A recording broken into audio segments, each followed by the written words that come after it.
Thank you for your time after the game. It was a pretty good effort in the second half, I thought, against a tall team, and given that you'd had a tough overtime loss to Bendigo. Yeah. And did that make your bring the team together a bit more, rather than this is the first game we're playing now, but lost to Bendigo, let's get our act together for this game? Look, I think we're a pretty close group already. The girls are pretty close-knit, and I think that's been one of the real positives over the pre-season for us, is that they do play well. They've been working hard together. It's obviously disappointing. I think we let ourselves down a couple of areas today that would normally do a lot better, and that we probably did better last night at. So it's a disappointing result for us, really. Mm-hmm. Are you missing any players at this stage? Look, we've got a young group too, so I guess we do have a couple of injuries back home. And the group's probably going to change week to week. But yeah, look, I mean, there's no excuses for us. The group that we put on the floor is definitely good enough to get a result, one result in 2 games this weekend. Talking about home, how do you feel about your first 4 games on the road? You're travelling all over the country in the first rounds too, and your first home game is against Melbourne. Mm-hmm. Yeah, that's with that schedule. Yeah, they've been nice to us with the draw, haven't they? So it's a tough draw, but I mean, it's good for our group to learn from that. A lot of people haven't played in the WNBL before, so it's a good experience for them. Thank you, Marcus. We talk about players making their debut. For you, it's been a big weekend because it's your debut as a WNBL coach with Chris being away.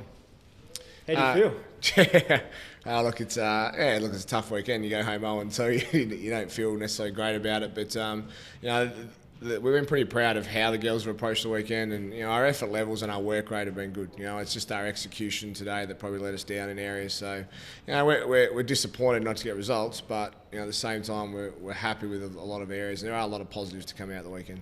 Sam, you're new to the group. So many players are new to the group. How are you all getting along? We get along really well. I think, like Coach said, it's probably the biggest positive from our group is how well we get along, how much we want each other to do well, how well we work together, how hard we work together. So that makes it easy. Coming to training every day and doing our weight sessions or our conditioning sessions, just really wanting to get better, especially being so young, knowing that we have so much potential to fulfill.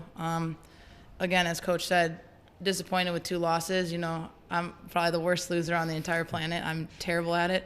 But you got to take positives out of it. 2 away trips, pretty quick.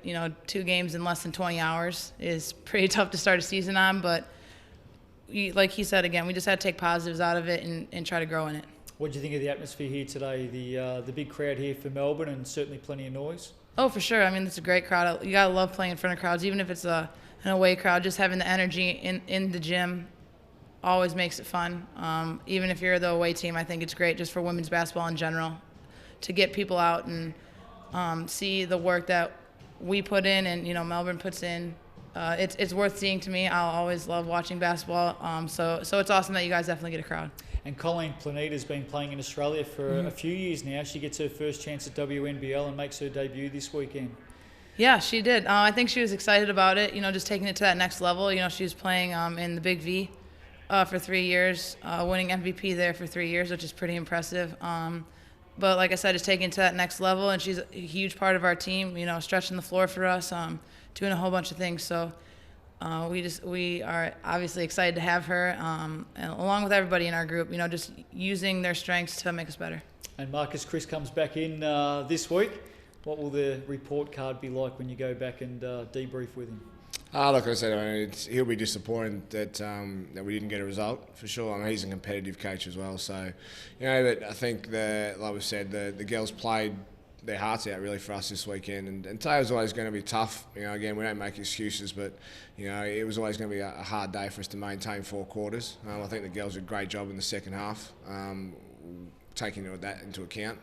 We'll go back with a lot of positives that, that we feel confident that we keep working hard that we can get results in the future. And just a final one, how good is it to have Laura Hodges back at home in Adelaide playing for the Lightning? It's excellent. It's unbelievable to have her around, and she's so good for the other girls to learn off, and having such a young group, they really appreciate her, and being able to learn from her and her knowledge of the game. But just not even the basketball side. It's great for us to have her around to draw crowds and to connect back with the South Australian public, which is a big thing that we're trying to do, which you guys have done a great job of up here. Tough weekend, but some good signs all the same. Safe trip home. Thank you very much. Appreciate you. Thank you.